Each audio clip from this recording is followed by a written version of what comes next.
O Evangelho de Jonas, capítulo 2. Há momentos em que a alma humana só encontra a verdade quando já não há mais para onde correr. Enquanto existe caminho aberto, enquanto existe vento favorável, enquanto existe dinheiro para pagar a passagem, enquanto existe uma porta de fuga, o coração enganado insiste em acreditar que pode se afastar de Deus sem sofrer as consequências.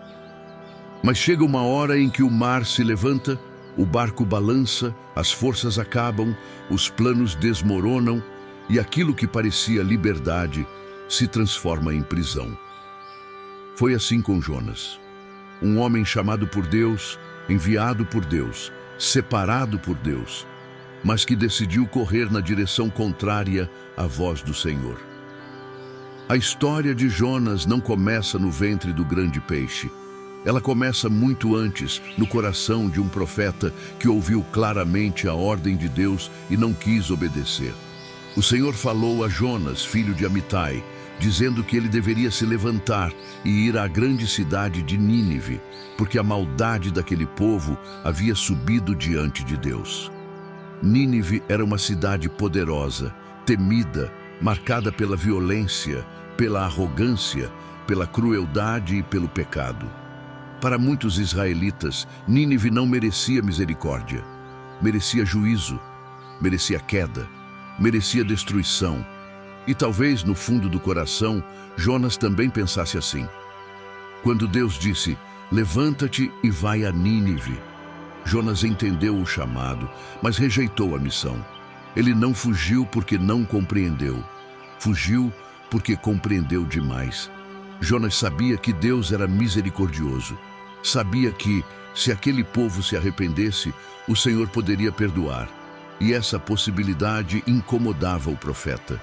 É impressionante perceber que Jonas não fugiu apenas do trabalho difícil. Ele fugiu da misericórdia de Deus quando essa misericórdia poderia alcançar pessoas que ele não queria ver restauradas.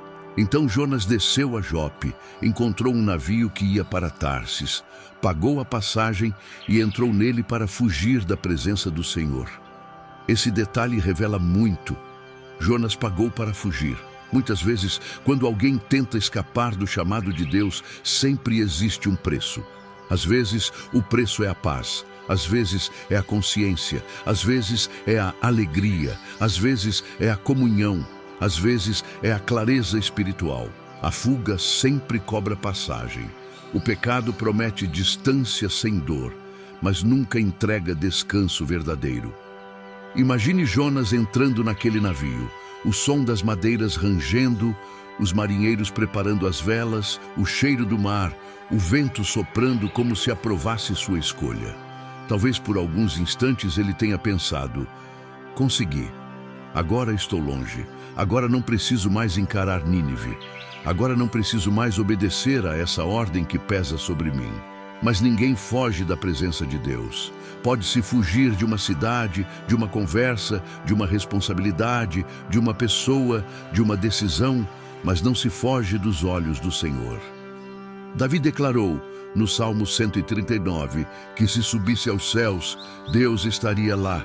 Se fizesse a cama no mais profundo abismo, ali também a mão do Senhor o alcançaria. Jonas desceu a Jope, desceu ao navio, desceu ao porão e mais tarde desceria ao fundo do mar. A desobediência quase sempre tem esse movimento silencioso. Ela nos faz descer.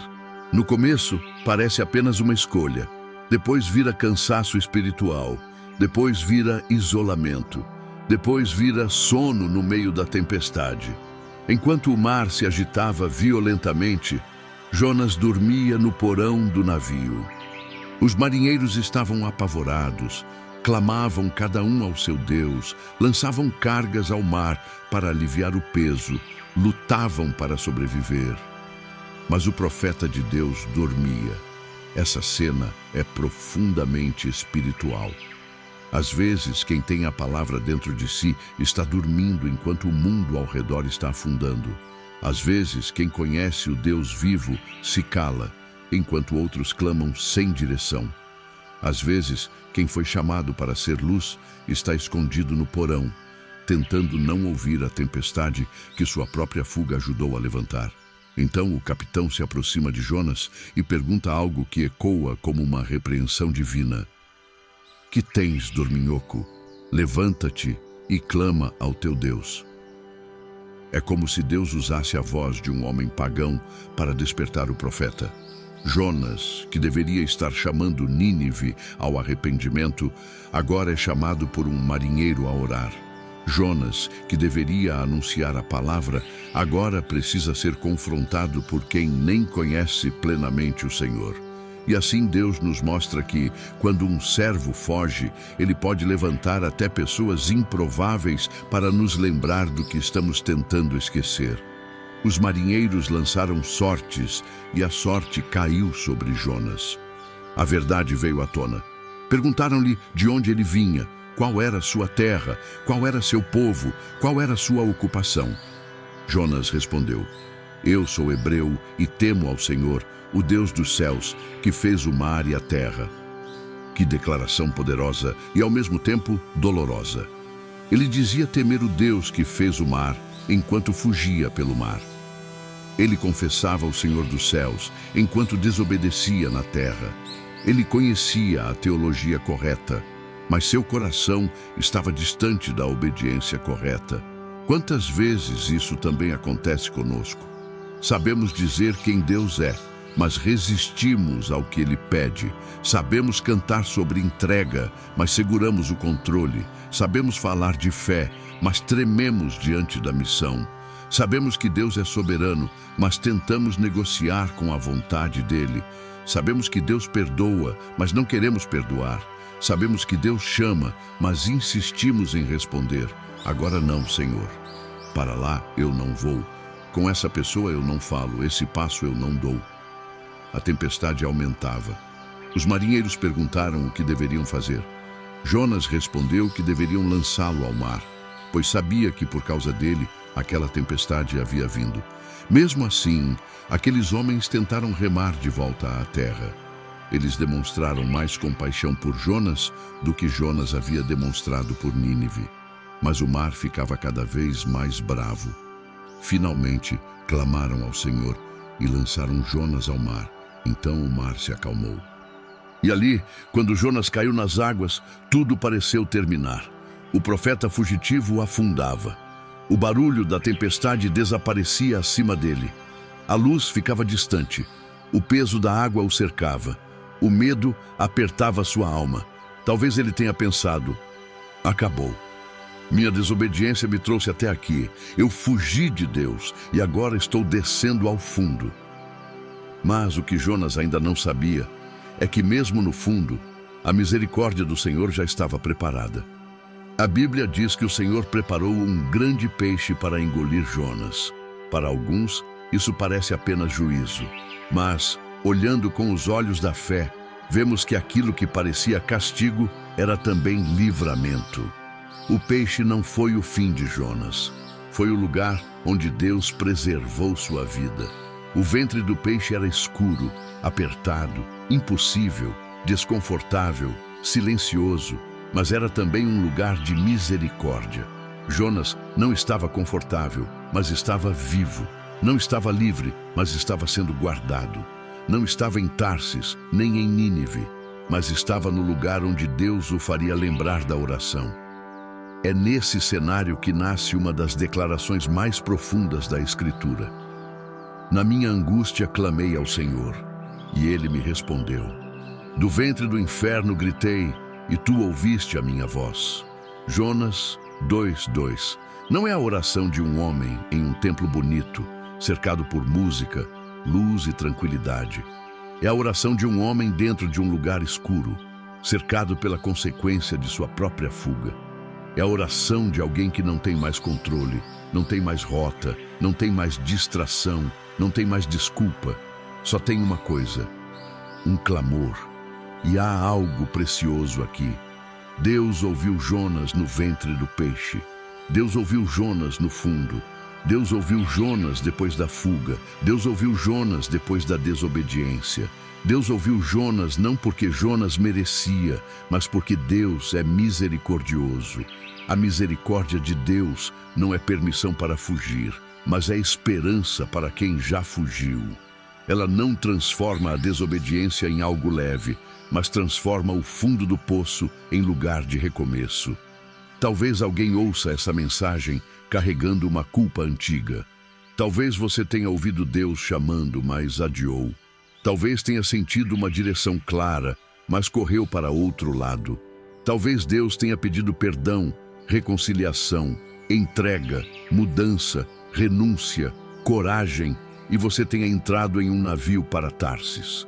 Talvez o seu navio tenha sido um relacionamento errado, uma decisão apressada, uma desculpa bem construída, uma rotina cheia de distrações, uma vida religiosa sem rendição verdadeira. E agora, você se pergunta se Deus ainda ouve a sua voz. A resposta da história de Jonas é clara. Sim, Deus ainda ouve. Mas Ele não ouve para manter você na fuga. Ele ouve para restaurar você ao propósito. Deus não resgatou Jonas para que ele voltasse a Tarsis. Deus o resgatou para conduzi-lo novamente à missão. A misericórdia de Deus não é apenas um abraço que consola. É também uma mão que redireciona. Ela cura, mas também chama.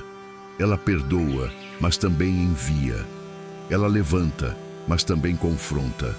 Dentro do peixe, Jonas começou a enxergar o que não enxergava no navio. No navio, ele dormia. No ventre do peixe, ele orava. No navio, ele se escondia. No ventre do peixe, ele se derramava.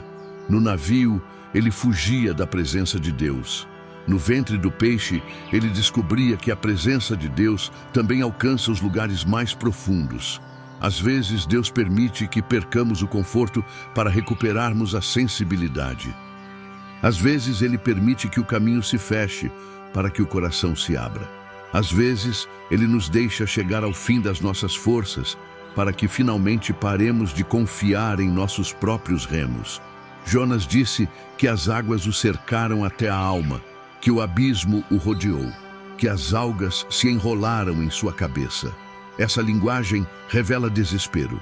Ele não estava apenas em perigo físico, estava em angústia espiritual. Mas, no meio da queda, ele se lembrou do Senhor. E esse é um ponto poderoso. A memória da graça pode salvar uma alma em desespero. Quando tudo fica escuro, lembre-se de quem Deus é. Quando a culpa gritar, lembre-se da cruz. Quando a vergonha disser que acabou, lembre-se de que o Senhor é rico em misericórdia. Quando o inimigo disser que você afundou demais, lembre-se de que não existe profundidade maior que o alcance da mão de Deus. Podemos imaginar Jonas dizendo em seu coração: Senhor, eu fugi, mas tu não deixaste de me ver. Eu desobedeci, mas tu não deixaste de me chamar. Eu desci ao fundo, mas tu não deixaste de me ouvir. Eu pensei que minha história acabaria nas águas, mas tu preparaste misericórdia até dentro do impossível. E então, naquele lugar improvável, o profeta aprende que a salvação pertence ao Senhor. Essa frase é o centro da transformação. A salvação não pertence ao mérito humano, não pertence à força do profeta, não pertence ao navio, aos marinheiros, às estratégias ou aos planos de fuga. A salvação pertence ao Senhor. Quando Jonas reconhece isso, ele deixa de ser o centro da própria história. Ele entende que Deus é quem governa o mar, o peixe, a tempestade, o chamado, o juízo e a misericórdia. Tudo está nas mãos do Senhor. Então Deus dá ordem ao peixe, e o peixe vomita Jonas em terra seca. A mesma boca que o engoliu se torna instrumento para devolvê-lo ao caminho. O que parecia prisão se transforma em passagem. O que parecia fim se transforma em recomeço. O que parecia vergonha se transforma em testemunho. Jonas sai diferente daquele lugar, talvez ainda com marcas, talvez ainda assustado, talvez ainda processando tudo, mas agora vivo, restaurado e diante de uma nova oportunidade. A palavra do Senhor veio a Jonas pela segunda vez. Essa frase é uma das mais belas da história. Deus falou de novo. Jonas havia falhado, mas Deus falou de novo. Jonas havia corrido, mas Deus falou de novo. Jonas havia descido, mas Deus falou de novo. O chamado não foi cancelado pelo fracasso. A missão não foi destruída pela queda. O Deus que disciplina é o mesmo Deus que restaura. O Deus que envia a tempestade também prepara o livramento. O Deus que permite o ventre do peixe também oferece uma segunda oportunidade. E aqui está uma mensagem para a vida atual. Muitas pessoas vivem presas ao primeiro erro, à primeira queda, à primeira fuga, como se Deus nunca mais pudesse falar com elas. Mas a história de Jonas nos mostra que o Senhor é Deus de segunda palavra, segunda chance, novo começo. Isso não significa brincar com a graça, significa honrar a misericórdia com obediência. Se Deus está falando novamente, não endureça o coração. Se Deus está chamando novamente, não compre outra passagem para Tarsis. Se Deus está abrindo uma porta de retorno, entre por ela com humildade. Nínive também precisava da misericórdia de Deus. O povo daquela cidade estava perdido, mas Deus viu possibilidade de arrependimento onde Jonas via apenas condenação. Às vezes, o coração humano se torna seletivo com a graça. Queremos misericórdia para nós, mas juízo para quem nos feriu. Queremos perdão para as nossas falhas, mas resistência quando Deus alcança alguém que julgamos indigno. Jonas precisou aprender que o amor de Deus é maior que os limites do ressentimento humano. Quando Jonas finalmente foi a Nínive e anunciou a mensagem, o povo se arrependeu. Do maior ao menor, houve humilhação, jejum, quebrantamento. A cidade que Jonas achava impossível de mudar foi tocada pela palavra de Deus.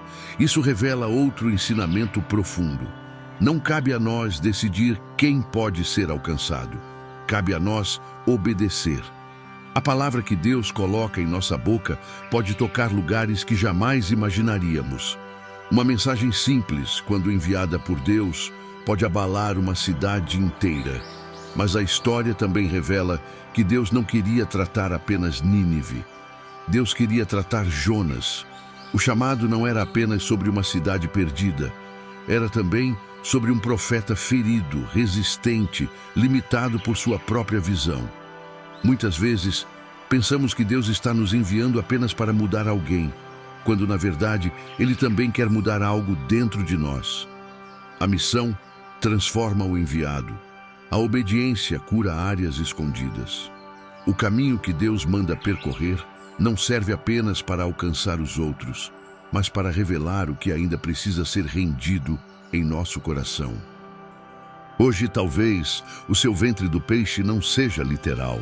Talvez seja um período de silêncio, uma fase de aperto, uma crise emocional, uma consequência difícil, uma noite longa, um processo onde você sente que não há saída. Mas, se esse lugar está fazendo você clamar ao Senhor, então Ele pode se tornar altar. O ventre do peixe não tinha aparência de templo, mas ali Jonas orou. O fundo do mar não parecia lugar de encontro, mas ali Deus ouviu. Isso nos ensina que qualquer lugar pode se tornar sagrado quando o coração se volta para Deus. Você pode clamar no quarto, no carro, no hospital, no trabalho, em lágrimas silenciosas, no meio de uma crise familiar, depois de uma decisão errada, antes de dormir, ao acordar sem forças. Deus não exige que sua oração esteja perfeita para ouvi-la. Jonas não fez uma oração bonita porque estava confortável. Ele clamou porque estava quebrado. E às vezes, o clamor mais sincero nasce quando as palavras acabam e a alma apenas diz: Senhor, tem misericórdia de mim. Mas este ensinamento também nos chama à responsabilidade. Não use a misericórdia de Deus como desculpa para continuar fugindo. O Senhor ouve na angústia, mas também pergunta: Filho, por que você está indo para Tarsis se eu te chamei para Nínive? Ele consola, mas também direciona. Ele perdoa, mas também transforma. Ele resgata, mas também envia novamente. A graça que nos alcança no fundo é a mesma graça que nos levanta para obedecer. Talvez Deus esteja chamando você para algo que assusta. Talvez seja pedir perdão a alguém. Talvez seja abandonar um pecado escondido. Talvez seja servir com mais fidelidade. Talvez seja voltar a orar. Talvez seja usar seus dons. Talvez seja cuidar da sua família com mais amor. Talvez seja recomeçar uma caminhada espiritual que esfriou. Talvez seja falar de Cristo a alguém que você julgou impossível. E talvez você tenha tentado fugir porque o chamado parecia pesado demais. Mas ouça, quando Deus chama, Ele também sustenta. Quando Deus envia, Ele também acompanha. Quando Deus corrige, Ele também restaura. O clímax espiritual da história de Jonas não está apenas no milagre do peixe, mas na revelação de que Deus não desistiu. Deus não desistiu de Jonas. Deus não desistiu de Nínive. Deus não desistiu dos marinheiros. Em cada parte da história, a misericórdia aparece. Ela aparece na tempestade que desperta, aparece no peixe que preserva, aparece na oração respondida, aparece na segunda palavra, aparece na cidade poupada, aparece até no confronto final com o coração endurecido do profeta. A misericórdia de Deus percorre toda a narrativa como um rio profundo, insistente e santo. E quando olhamos para Jonas, também somos levados a olhar para Cristo. Jesus mencionou Jonas como sinal, apontando para sua própria morte e ressurreição. Assim como Jonas esteve 3 dias e 3 noites no ventre do peixe, o Filho do Homem estaria no coração da terra. Mas há uma diferença gloriosa. Jonas desceu por causa da própria desobediência. Cristo desceu por causa do amor obediente. Jonas foi lançado ao mar por causa do seu pecado. Jesus entregou a própria vida pelos nossos pecados. Jonas saiu do peixe para pregar a uma cidade. Jesus ressuscitou para anunciar salvação a todos os povos. Em Cristo, a misericórdia de Deus não apenas nos alcança no fundo, mas nos dá vida nova. Por isso, quando você disser, "Na minha angústia clamei ao Senhor", lembre-se de que esse clamor encontra resposta no Deus que enviou seu Filho. Você não está clamando a um Deus distante, indiferente, cansado de ouvir. Você está clamando ao Pai que corre ao encontro do Filho arrependido, ao pastor que busca a ovelha perdida, ao Salvador que desceu até a morte para nos trazer de volta à vida. Então, se hoje você se sente no fundo, clame. Se você fugiu, volte. Se você caiu, levante os olhos. Se você está no ventre do peixe, transforme esse lugar em oração. Se a tempestade revelou sua desobediência, aceite a correção como misericórdia. Se Deus está falando pela segunda vez, responda com obediência. Não espere o coração endurecer mais. Não compre outra passagem para longe do propósito. Não durma no porão enquanto Deus chama seu nome. A mensagem principal de Jonas 2:2 é esta: a angústia pode ser o lugar onde o fugitivo reencontra a voz de Deus. O fundo pode se tornar o começo. A oração pode nascer no escuro. A misericórdia pode alcançar quem errou o caminho. E o chamado de Deus pode ressurgir depois da queda, não porque somos fortes, mas porque o Senhor é compassivo, paciente e fiel. Que esta palavra entre profundamente no seu coração.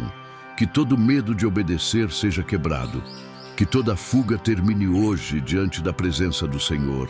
Que toda Tarsis perca o encanto. Que toda Nínive seja encarada com fé. Que todo ventre de peixe se transforme em altar.